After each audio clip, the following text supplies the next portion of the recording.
Next lesson వచ్చేసి జీవనోపాధులు సాంకేతిక విజ్ఞాన ప్రభావం. ఏదైనా పని విధానం మెరుగుపరుచుకోవడం లేదా ఏదైనా జ్ఞానాన్ని రోజువారీ జీవిత అవసరాలకు ఉపయోగించుకుంటే అది సాంకేతిక విజ్ఞానం అంటారు. చిన్న పరికరాల నుండి సంక్లిష్ట యంత్రాల వరకు అన్ని సాంకేతిక విజ్ఞానంలో భాగమే. ఇది కొత్త ఉత్పత్తులకు దారి తీస్తుంది. ఆవిష్కరణ అనగా ఒక కొత్త యంత్రాన్ని లేదా ఉత్పత్తి విధానాన్ని తొలిసారిగా కనుగొన్నప్పుడు దానిని ఆవిష్కరణ అని అంటారు.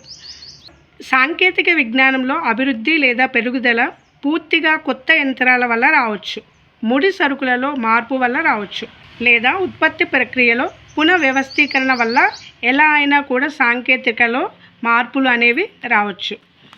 ఎగ్జాంపుల్, అమెరికాలో కార్ల ఉత్పత్తిని వేగవంతం చేయడం కోసం హెన్రీ ఫోర్డ్ అసెంబ్లీ లైన్ విధానాన్ని ప్రవేశపెట్టాడు. దీనివల్ల ఉత్పత్తి పెరిగింది.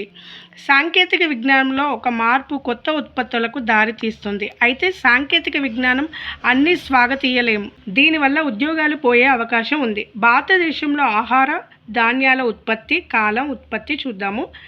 1961-75 మధ్య 101 ఉత్పత్తి అండ్ 1976-90లో 157, 1991, 2009 229. వరి యంత్రం వరిని కోసి ధాన్యం నూర్పిడి చేసి పోత పోసి అండ్ గింజ పొల్లును వేరు చేస్తుంది. ఈ 3 పనుల్ని చేయడం వల్ల దీన్ని కంబైన్డ్ హార్వెస్టర్ అని అంటారు. ఆంధ్ర, ఒడిశా తీర ప్రాంతాలలో తుఫాన్లు తట్టుకొని పంట త్వరగా చేరడానికి ఇది సహాయపడుతుంది.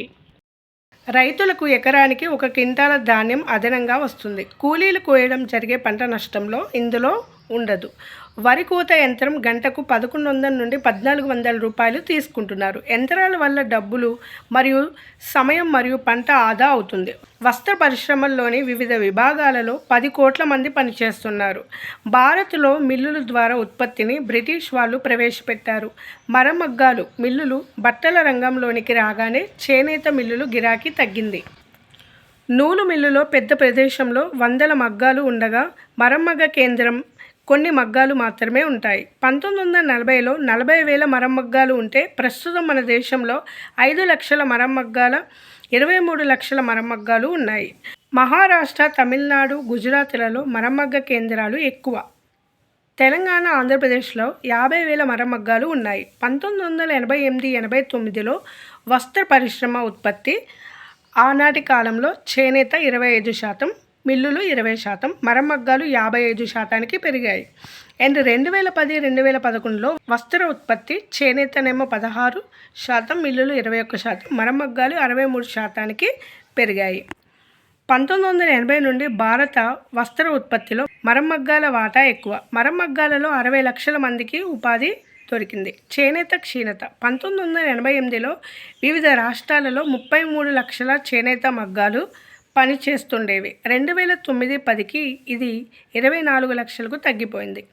ఆంధ్రప్రదేశ్లో 1988లో 5,29,000 అండ్ 2009లో 1,24,700 ఉత్పత్తిలో మార్పు అనేది ఈ విధంగా జరిగింది.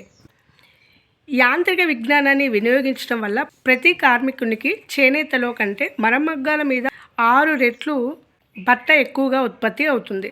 అయితే మరమగ్గాలలో పనిచేసే కార్మికులకు కొన్ని సమస్యలు ఉన్నాయి. మిల్లులో పోలిస్తే మరమగ్గాల జీవితం చాలా తక్కువ దొరుకుతుంది. మిల్లులలో కార్మికులకు నెలవారీ జీతాలు లభిస్తే మరమగ్గాల ఉత్పత్తిలో చేసిన బట్టను బట్టి కూలీ చేస్తారు.